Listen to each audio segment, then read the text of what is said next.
We're going to continue on here. We're right in the middle of talking about stoichiometry, and last time we talked about limiting reagents and excess reagents, and I think we laid up right here at this example that you hopefully should have done at home. If not, I guess we'll go through it right now together. So this will kind of review what we were talking about last time. So in this problem here, we are starting with 6.83 grams of iron, and we're going to mix it or react it with 9.34 grams of sulfur. We want to know which one is the limiting reagents, and we want to really calculate the mass of our product that's formed there. Now, again, it doesn't always, in problems for sure, it won't always tell you it's like a limiting reagent problem. So what we want to think about is how do we know it is? And as we talked about last time, really in this case, we are given the starting amounts of iron, we are given the starting amounts of sulfur, and we do have the grams of each of those in this particular case. But more importantly, we can get from the information given to us really the moles of each reactant. And if you could get to the moles of each reactant, that tells you it is a limiting reagent problem. And as we talked about last time, you do need to do some type of calculation to figure out what is the limiting reagent. We basically talked about doing it really the same ways we did basic stoichiometry problems, which is, again, balancing the equation, converting to moles. And again, if it is a limiting reagent problem, right around here, we do need to do a small little calculation to help us figure out which one is the limiting reagent. The importance of the limiting reagent, as we talked about, is that is the one that basically determines how much product you can produce. Because once it's gone, you're not going to be able to produce any more product. Once you do that, you would continue on with the third and fourth step with the limiting reagent, and you would do the mole to mole relationship, and then you take those moles to some other unit. So in this case, because we have the grams of each of our reactants, we know this is a limiting reagent problem. So the first thing we're going to do is we have the equation as balanced. The next thing we want to do is convert to moles. And again, we would need to do that with the molar mass there of iron from the periodic table, which is 5585, and sulfur from the periodic table, which is 3207. So we'll do that here. We'll take our 6.83 grams of iron. We're going to use the molar mass from the periodic table to convert it into moles. And that's going to get us here 6.83 divided by 5585. 0.1223, we'll call it.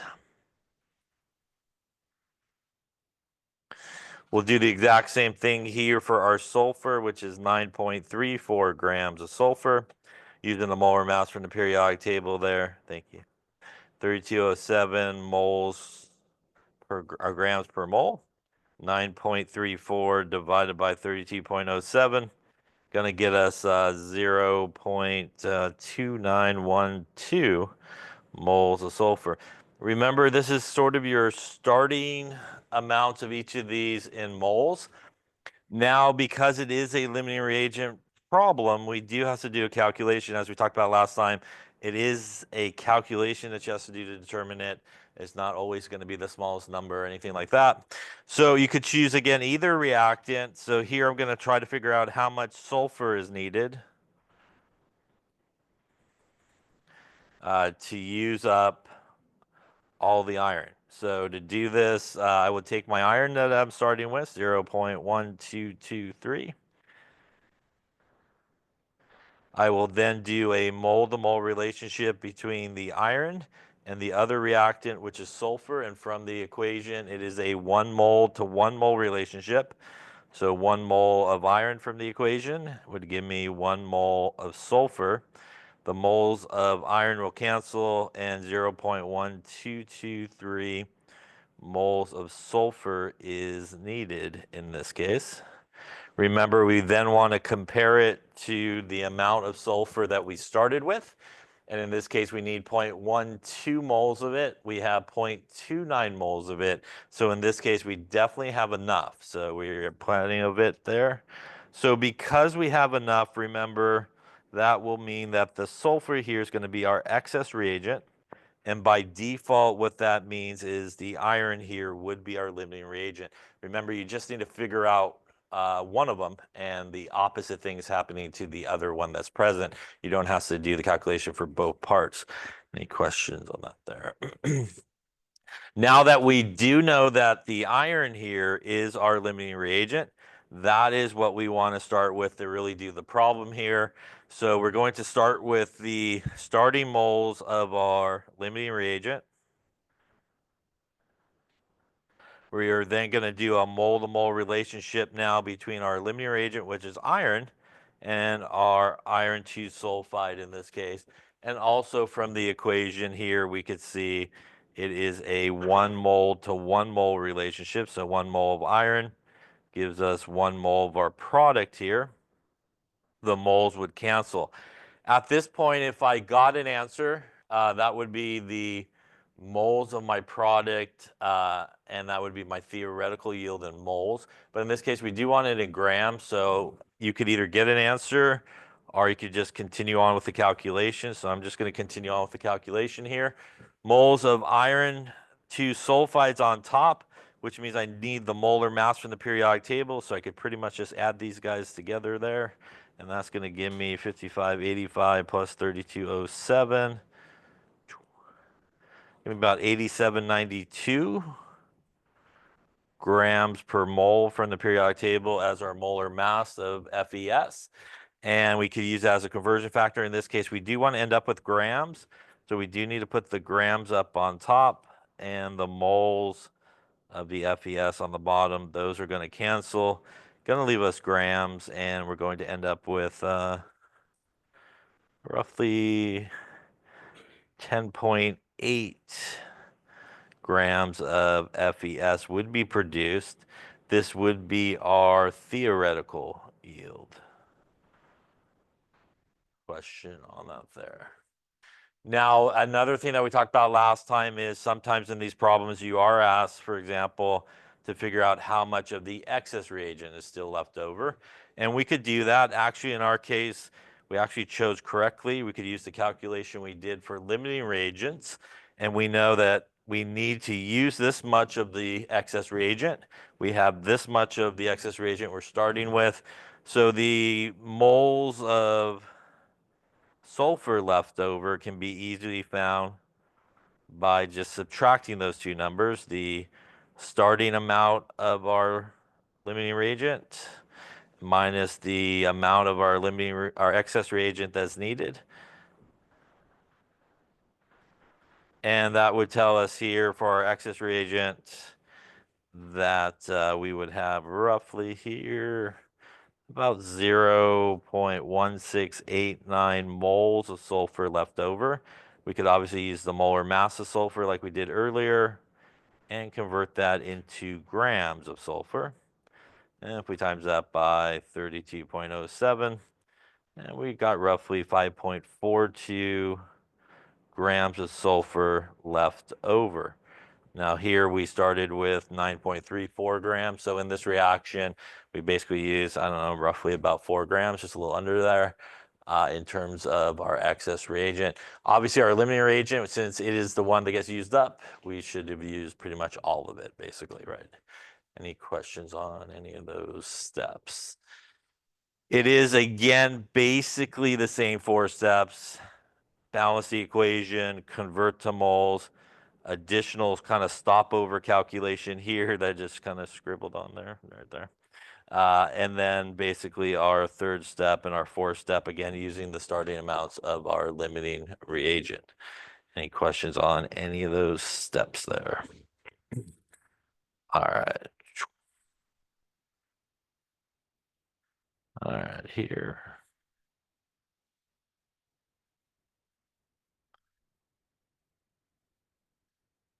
So what we just did, scroll across the screen.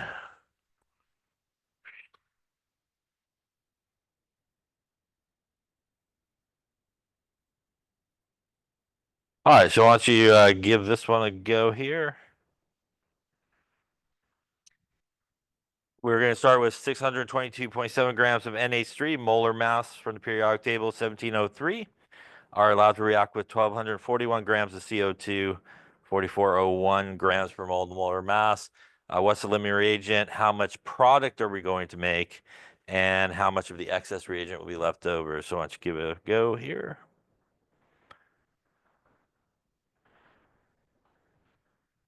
Take a look here. So once again, we are given the grams of each of our reactants. So we definitely could get to moles of each of them. And again, that does tell us this is a limiting reagent problem. So that is really the way you know. And again, they won't always tell you it's a limiting reagent problem. So you just have to recognize that you're given enough information to get to moles of each reactant. It doesn't matter what sort of units they're in, but if you have a way to just get to moles, then of each reactant, you know it's limiting reagent. So we have an equation that's balanced. We're obviously going to then convert to moles here. So 622.7 grams of NH3. They were nice enough to give us the molar mass. If they didn't, you would need to go to the periodic table and add up all the parts to get it. So we'll use that there. That's going to be 622.7 divided by 17.03. Going to get us 36,565 maybe. 36.565 moles of NH3. We'll do the same thing for our other reactant, which is 1241 grams of CO2. Again, using the molar mass that was actually provided for us.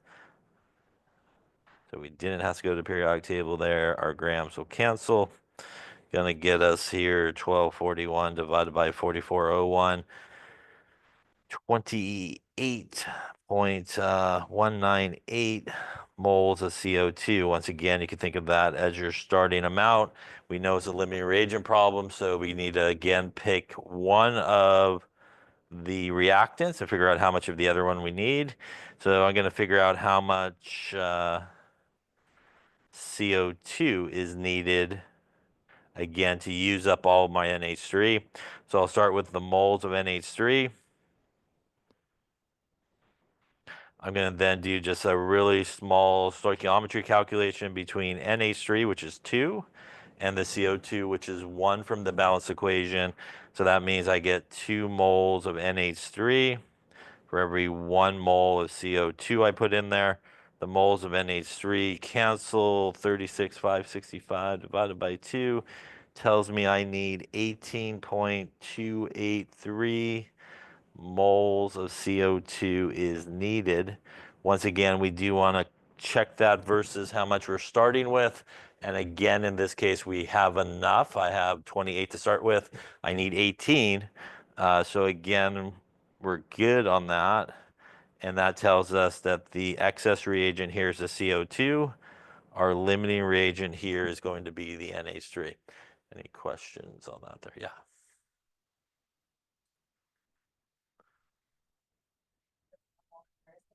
Yeah, since I already got my starting amounts in moles, I mean that starting amounts of moles is just really the same idea as how many grams of each of those you have.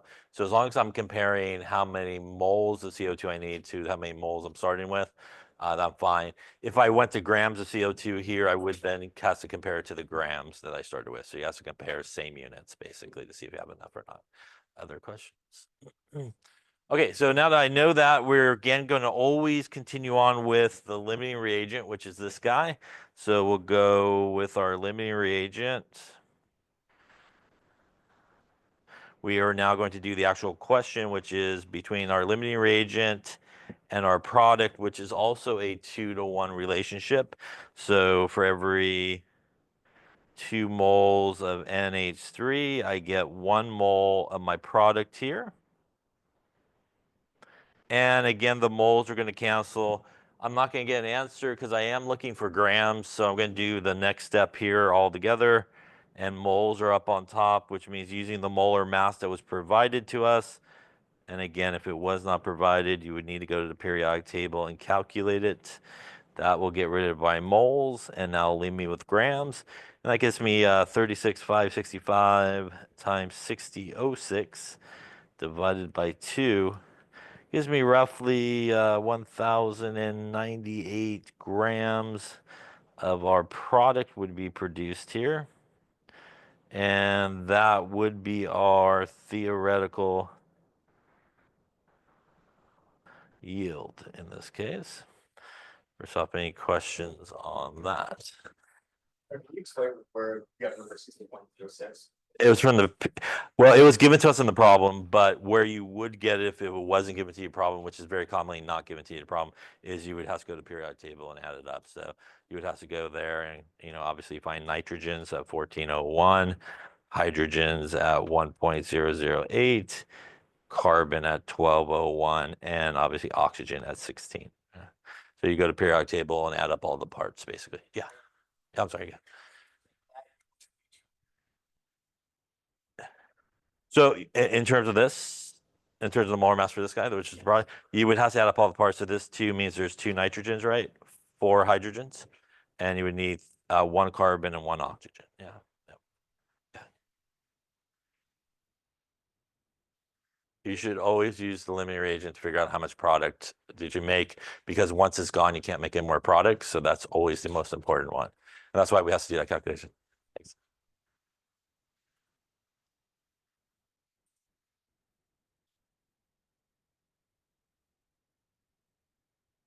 I didn't. I just chose it. You could do like we talked about last time. You could have done an opposite. You could have figured out how much NH3 you needed to use up all the CO2. And what you would find if you did that, for example, if we did that, you would have done. You would have started with the 28,198 moles of CO2. You would have done the same relationship, just kind of reversed, and you would have had 1 mole of CO2 on the bottom, 2 moles of NH3 up on top, and you would have ended up with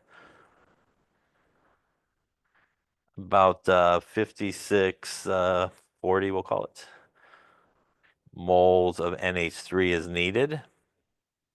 And you can see that compared to where we started, we don't have enough. So it'll tell you the same thing, that in that case, because we did not have enough, that would be your limiting reagent and stuff like that. So you could choose either one, and as long as you could clearly identify one of them as either being limiting or excess, the opposite thing's happening with the other one. Yeah. Now, because I actually chose kind of correctly here, I actually can answer the part about how much my excess reagents left over, because we did that here. Now, just as an example, if you did this one, you would then, to answer how much excess reagents left over, would have to go back now and do this calculation to sort of figure it out. But we got lucky here. I chose that one. But again, it's possible you may not choose the excess always, and you may get the limiting. So if you're asked how much is left over, you may have to go back and kind of do that calculation as well. So to figure out how much of our excess, which is the CO2, is left over, we're going to take how much we started with, which was 28,198 moles of CO2. We're going to subtract with how much of that CO2 we needed to use up our limiting reagent. And that's going to get us here 28,198 minus 18.283, 9915 moles of CO2. We could also use the molar mass that we had, 4401 grams per mole of CO2 from the periodic table. And we would have a roughly 436.6 of CO2 that was left over. And you can see, obviously, we started with about 1,200 grams of it. So in this reaction, we use whatever that is, 600 or so grams of it in this particular case. Any questions on that there? Okay.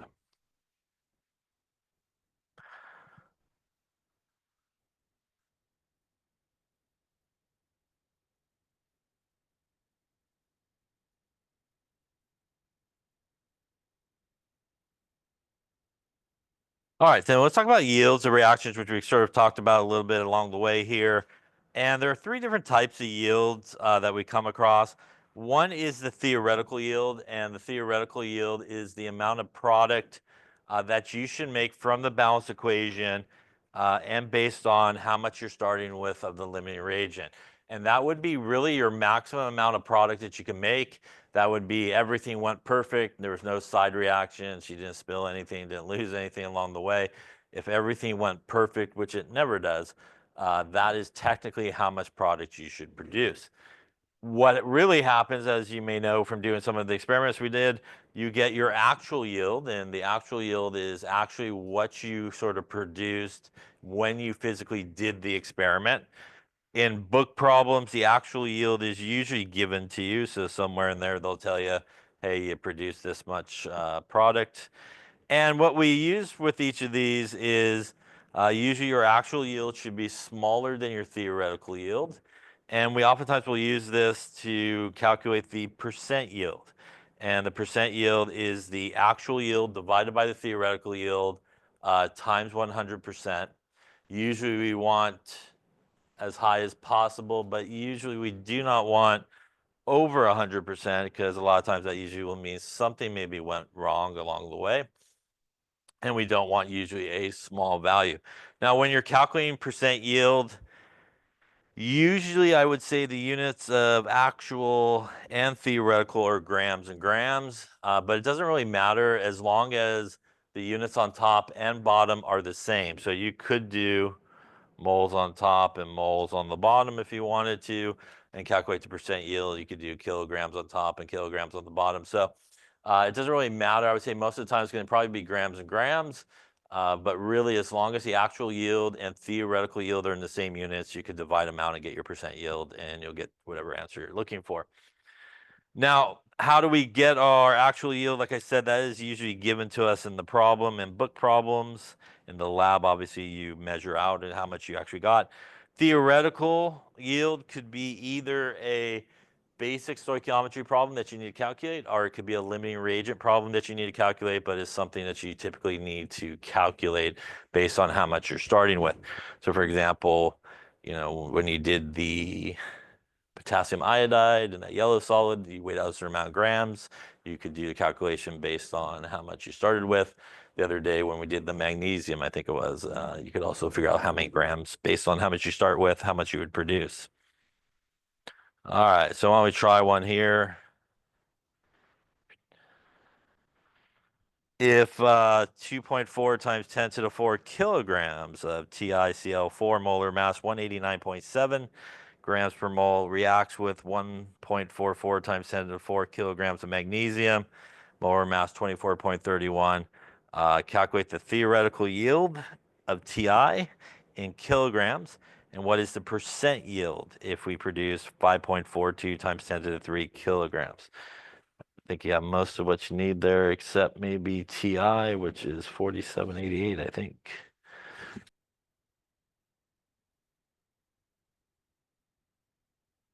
Okay, so let's take a look. So once again, we're given kilograms in this case. Although they are not grams, it really doesn't matter because I could go from kilograms to grams, and from grams I could go to moles, which means again I could get some moles with each reactant, which tells me again this is a limiting reagent problem. So you may not always be given your starting amount in grams or anything like that. It could be any unit, but if you have a way based on what's given to you for those starting reactants to eventually get it to moles, then you know it's a limiting reagent problem. So in this case, we have the equation as balanced. We're going to convert to moles. So we are at 2.46 times 10 to the fourth kilograms. I am first going to take them from kilograms to grams, and there's 1,000 grams in a kilogram. Now I can use the molar mass that was given to me. And again, if it wasn't given to you, you would need to go to the periodic table and calculate that. And that's going to give me 189.7 grams per mole for my TiCl4. And again, that would get me 2.46 to the fourth times 1,000 and divided by 189.7. And we'll do a little scientific notation. Maybe we'll do a little scientific notation here. There we go. And that's going to give me here, it looks like 1.297 times 10 to the fifth moles of TiCl4. We're going to do the same thing here for our magnesium. We got 1.44 times 10 to the fourth kilograms. Once again, I'm going to convert it into grams first. So 1,000 grams is a kilogram. And now again, use the molar mass there from the periodic table. 24.31 grams per mole of magnesium. And that's going to give me 1.44 to the fourth times 1,000 divided by 2431. Going to give me 5.923 times 10 to the fifth moles of magnesium. Again, this is basically your starting amount of each of these in moles. We again need to do our limiting reagent calculation. So again, it really doesn't matter which one you choose. So I'll just choose, I'll figure out how much magnesium in this case, maybe mix it up and see. So in this case, I would take 1.297 times 10 to the fifth moles of TiCl4. Remember to do this limiting reagent, bless you. We're just going to do the relationship between our two reactants, which is a 1 mole to 2 mole relationship. So 1 mole of TiCl4 gives me 2 moles of magnesium. And here we'll go 1.297 to the fifth times 2 in this case. Gonna give me 2.594 times 10 to the fifth moles of magnesium is needed. Once again, we're going to compare. And in this case here, we can see that we have enough. So once again, because we do, this is our excess reagent. And our limiting reagent is our TiCl4. Once again, as the earlier question, you could have done it the other way around. It'll give you the same answer in terms of which one's your limiting and which one's your excess. You really don't need to do both. So as long as you do one of them, you don't need to do both calculations. At this point, we then want to continue on with our limiting reagent starting amount always.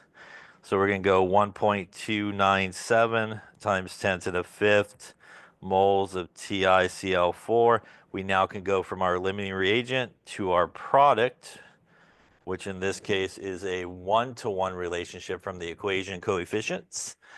And for 1 mole of TiCl4, I get 1 mole of Ti. I am now going to convert it to grams using the molar mass of Ti from the periodic table.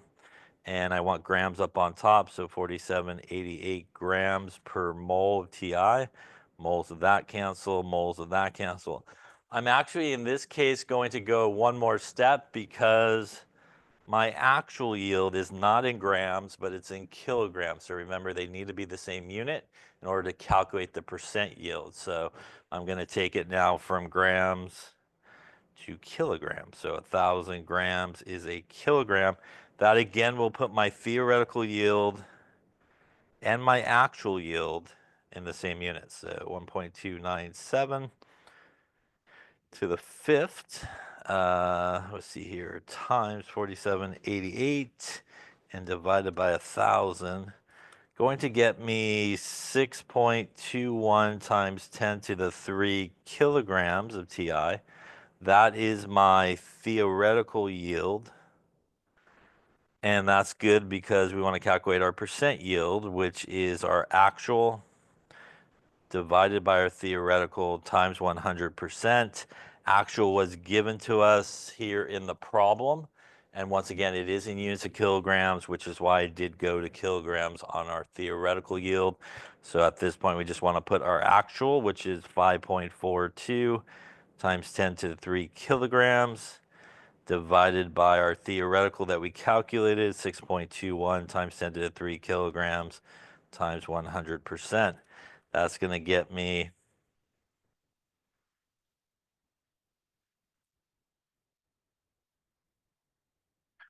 about 87.28, I guess, or 87.3% yield.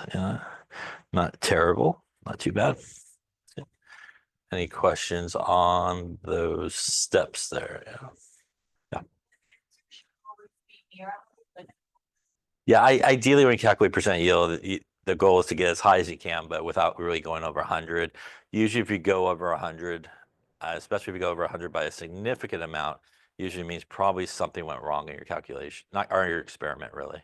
So for example, a very common way that people get over 100% yield is they do an experiment like we did when we had the yellow solid on like the filter paper, and we dried it in the oven, but maybe you didn't dry it in the oven, or you did, or you took it out too soon, or you put it in your drawer to dry, and you reweighed it before it was completely dry, the filter paper. And what you would get when you reweigh the filter paper is a much higher mass for your actual yield. But a lot of that mass is actually water weight that shouldn't be there because you didn't really dry it out completely. And that's how, for example, you get over 100% yield. This is a very common way in those type of experiments. Other questions?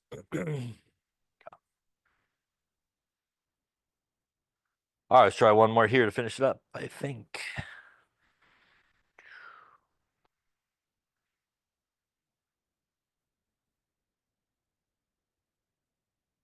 All right, here we go. 100 grams of ammonia reacts with 100 grams of CO2, and we do actually produce 120 grams of our product here. What is our percent yield? And we could use our molar masses from our previous problem, since we actually did this reaction previously. So 1703 for our NH3 molar mass, CO2 4401. Again, you would look it up on the periodic table if it was not given to you. And I think we even did our product on that other example. I want to say 6006, if I remember correctly. All right, give it a go, see what happens. Okay, let's take a look and see. So once again, here we have 100 grams of this guy. We got 100 grams of this guy. And we produced actually here 120 grams of this guy. That's our actual yield. Obviously here we're looking for our percent yield. So that's our actual divided by our theoretical times 100%. Actual given to us. We do need to calculate our theoretical in this case. We are again given grams of each of the reactants. So again, that tells us it's not a basic stoichiometry problem. It is a limiting reagent type problem because again, we could get to moles of each reactant. So we'll start like normal. We got a balanced equation. We're going to convert into moles using the molar mass from the periodic table. Again, if it wasn't provided to you, you would need to look it up. So go 1703 grams per mole of NH3. That's going to get us here whoops, come here. 100 divided by 1703, 5.872 moles of NH3. We'll do the same thing for our other reactant, 100 grams of CO2 divided by 4401 grams per mole of CO2. That's going to get us here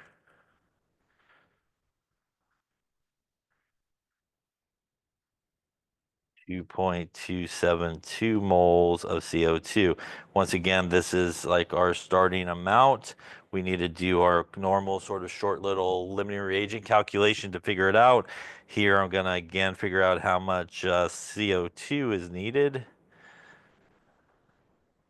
So starting with my 5.872 moles of NH3, using the mole to mole relationship here, it is a 2-to-1 relationship between those two guys. So 2 moles of NH3, 1 mole of CO2. Moles of NH3 will cancel, so 5.872 divided by 2 gives me 2.936 moles of CO2 is needed in this case. Comparing that to the moles of CO2 that I'm starting with, and in this case, I actually do not have enough. I have 2.2 to start with. I need 2.9, so I do not have enough. And that again tells me in this case, it is the CO2 is the limiting, and our NH3 is going to be our excess reagent. Again, always continuing on with the limiting reagent because that is the one that determines how much product you produce. You go 2.272 moles of CO2. We now could do our mole-to-mole relationship between our limiting reagent and our product, which looks like it is a 1-to-1 relationship, so that's not too bad.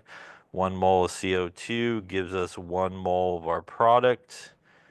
Our actual yield is in grams, which means I do want to do one more conversion to get my theoretical yield here into grams so everybody's in the same units. We'll use the molar mass from the periodic table, and that is 60.06 grams per mole of our product here. Moles will cancel. Going to give us here 2.272 times 60.06. And that's it, I think, actually. 136.5 grams of our product. This again would be our theoretical yield in grams. And that's good because, again, in the problem, they gave us our actual yield in grams. So lastly here, to calculate our percent yield, it is our 120, which is our actual, divided by our 136.5, which is our theoretical, times 100%. Looks like 87.94 will work with the non-rounded number earlier there. Percent yield, not too bad in this case. Any questions on that? So again, you can see in this case, if I wanted to know, for example, in this case, how much excess reagent was left over, I would have to go back and do the other calculation to figure out, how much of the excess I would need. But it doesn't really matter if you're just trying to figure out which was limiting. You could do either one. They should give you the same. Any questions on limiting reagents? Now, a reminder that we did not do any of these on the first sort of basic stoichiometry problems, because in a basic stoichiometry problem, you only have really like one piece of information. So you don't have enough information to get to the moles of each reactant. And again, that is the key to know that you should do a limiting reagent problem. Any questions on any of that there? Okay. The next chapter, which is 13, in gases. So in this chapter, obviously, we're going to be talking about the state of matter where everybody has broken apart from one another. The gas molecules are flying around with a lot of energy. They're causing a lot of collisions. And as they cause collisions, that is what we associate pressure with our gases. So as the number of collisions increase, so does the pressure, and vice versa. Collisions go down, so does the pressure. So one of the most sort of common variables of gases that we look at, or properties of gases, is obviously the pressure. And obviously, as it's flying around causing collisions, the more collisions results obviously in more pressure. So when we talk about substances that exist as a gas, let's talk about under sort of normal conditions, what things exist as gases. Under normal conditions, that's sort of everyday conditions, kind of room temperature conditions. That's a pressure of 1 atmosphere, ATM, and a temperature about 25 degrees Celsius. And under those sort of normal conditions, ionic compounds are usually never found as gases. And that is because they're held together by really, really strong electrostatic attraction. That attraction between the positive ion and the negative ion is kind of like one of the strongest attractions you could kind of have. And under normal conditions, you will not find an ionic compound as a gas. To overcome that really strong attractive force, you need a ton of energy. What typically happens if you take like an ionic compound and you just keep heating it, it will actually first start to melt before it will go into the gas phase. So it definitely will not just evaporate or anything like that. You know that from some of the earlier experiments we did where we kind of put everything in the evaporating dish and evaporated off the water. You were left with like a solid residue, which was an ionic compound. That didn't evaporate off or anything like that, go into the gas phase. It was still there. Now, molecular compounds are different than ionic compounds. Molecular compounds are our guys that are going to be sharing electrons, right? Covalently bonded together. Some of them are gases just right out of the gate, like carbon monoxide, carbon dioxide, hydrogen chloride gas, ammonia, and methane, which is the gas that comes out when you light your Bunsen burner there. But a vast majority of molecular compounds are really still liquids and solids at room temperature. One of the main difference between sort of an ionic compound and a molecular compound is it is much easier usually to convert a molecular compound into a gas than it is an ionic compound. The prime example that we're all probably familiar with is water. Water normally is a liquid, but it doesn't take a lot of effort to turn it into a gas. You just got to boil it, right? Add a little bit of heat to it, and it will eventually start to boil, which will turn our liquid water into a gas. And that is because water molecules, which are polar, has a negative side by the oxygen, a positive side by the hydrogens.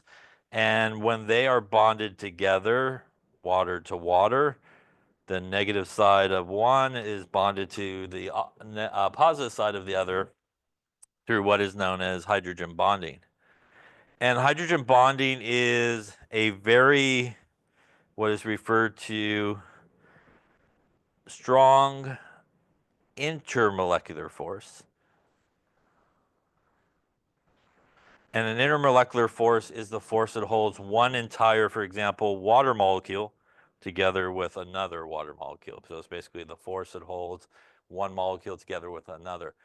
Any intermolecular force is a lot weaker than any intramolecular force. So for example, if you took just one water molecule, the covalently bonded sharing of electrons there between the hydrogens and the oxygens, that's what's known as an intramolecular force within the molecule. And those are always a lot stronger. And we know that just from water's example as well. When you go to boil water to make pasta or something, right? The first bond that breaks is actually this bond, the bond between the different water molecules that allows these guys to then go off into the gas phase and make steam. If it was the opposite way around and the intramolecular force was weaker, when you would go heat water to make pasta, you would break these bonds within each individual water molecule, which would produce hydrogen gas and oxygen gas, which, as you know, is not a great thing. If you have fire there as well, you'd never get to the pasta part. So intramolecular forces are always stronger than intermolecular forces. And with molecular compounds, that's basically how they're held together by intermolecular forces, and they will always basically break first. Why is something, for example, like methane a gas under normal conditions? Well, something like methane, for example, is a nonpolar molecule. And because it's nonpolar, it's held together by dispersion forces. And dispersion forces are pretty much the weakest intermolecular force you could have. Is the weakest force to hold two molecules together. You can just look at it wrong and it will basically just break apart pretty much. And that's why a lot of organic guys like methane, propane, butane, right? Those are all gases, how we normally see them under normal conditions, because they're held together by really, really weak forces, and they'll actually go away. When you take organic chemistry, you do a lot of your work inside a fume hood, because a lot of chemicals that you use are what are known as being volatile, because a lot of organic compounds are nonpolar. They will be in the liquid phase, and it doesn't take a lot of convincing for them to go into the gas phase very easily just by being there, basically. And a lot of those guys are flammable, so you don't want that vapor gas hitting a flame, a Bunsen burner. So a lot of times you work in the gas in a fume hood. Also, you don't really want to smell it all that much either. It's usually not so great for you.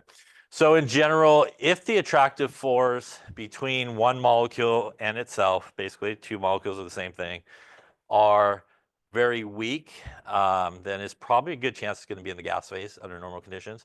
If that strong attraction between two molecules is really strong, it's very more likely that it's going to be not a gas under normal conditions. And like I said before, electrostatic attraction that we see in ionic compounds are intramolecular forces, and that's like, again, the strongest sort of interaction that you could have. Yeah. Force is the strongest one. Yeah, the one that within the molecule that holds one individual molecule together without it falling apart. So that's basically, that's like covalent bonding, right? Sharing electrons, and that's really ionic bonding, right? The ions attraction. The intermolecular force, and that is the force that actually holds the two molecules together. So if you had two water molecules, there's an intermolecular force that holds it together, which is hydrogen bonding. And that force, even though it's relatively strong force, is much weaker than if you just took one water molecule by itself. The sharing of electrons between the oxygen and hydrogen, the covalent bonding on each of those, that is a much stronger force. So when we go to heat it, what happens is the water molecules separate from each other first, that bond that holds one water molecule together with another, rather than in each individual water molecule, those individual bonds break. Okay. Other questions? Now, what are some substances found as gases under normal conditions? A lot of those diatomic elements that are molecules, hydrogen, nitrogen, oxygen, fluorine, and chlorine, those are gases under normal conditions. Obviously, ozone, which is a O3, is a gas. And then obviously on the periodic table are group 8, are noble gases, are monoatomic gases. They basically come as ones. Unlike hydrogen, nitrogen, oxygen, fluorine, and chlorine comes as twos, which are diatomic. So pretty much there is everybody that normally, under normal conditions, in those kind of colored spaces there, will be gases. So a gas is a substance that is normally found in the gas state under normal conditions. And that's different than what we refer to as a vapor. And a vapor is a gas form of a substance that normally is found in the liquid or solid state under normal conditions. So again, back to a very common example one we used the other day where you looked it up on that chart, you looked up the vapor pressure of water, and that is what water normally is, a liquid under normal conditions. But when it turns into gas, we call it water vapor, because water gas sounds funny, but we call it water vapor basically. And again, that's because water is normally found in a liquid state, but it can be converted into a gas. So when we talk about gases, really one of the most common sort of properties that we look at is pressure.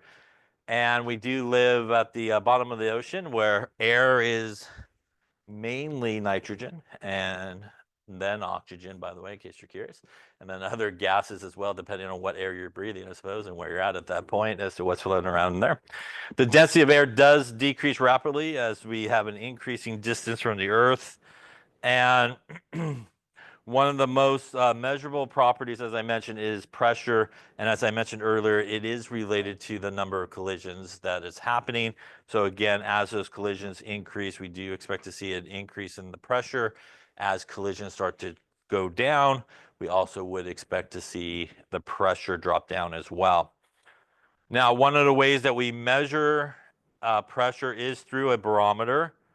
And unlike the digital barometer we have in lab, there's actually one hanging up by the oven, which is not a traditional barometer. But a traditional barometer years ago, they took them out of all schools because they contained mercury. Usually had a pool of mercury. You usually had this sort of glass tube in there. And what would happen is as the atmospheric pressure would exert on the pool of mercury, the mercury in the tube would rise. And you would take a reading. Mercury is an interesting thing. Actually, its meniscus, if it's mercury, actually goes in the opposite way of a normal meniscus. It actually goes upward versus sort of downward. You would actually read from the top of the meniscus in the case of mercury, if it happened to be. Some common pressure units is 1 atmosphere. 1 torr, which is a common unit of pressure, is equal to 1 mmHg. mmHg is millimeters of mercury because in a classic barometer, there was a ruler on the side of the barometer and you would read where the mercury is just like you read a ruler. Usually it's in inches of mercury, or centimeters of mercury, or millimeters of mercury. So that is where that unit comes from. By the way, the torr unit comes from the guy who invented the barometer there, Torricelli. He is, where we use torr. Now, the important relationship, these are probably your top 3 in terms of pressure units: atmospheres, millimeters of mercury, and torr. 1 atmosphere is 760 millimeters of mercury and 760 torr. That means if you have atmospheres and want either millimeters of mercury or torr, you need to multiply by the 760. And that will give you torr or millimeters of mercury. And if you have millimeters of mercury or torr, and you want atmospheres, you need to divide by the 760.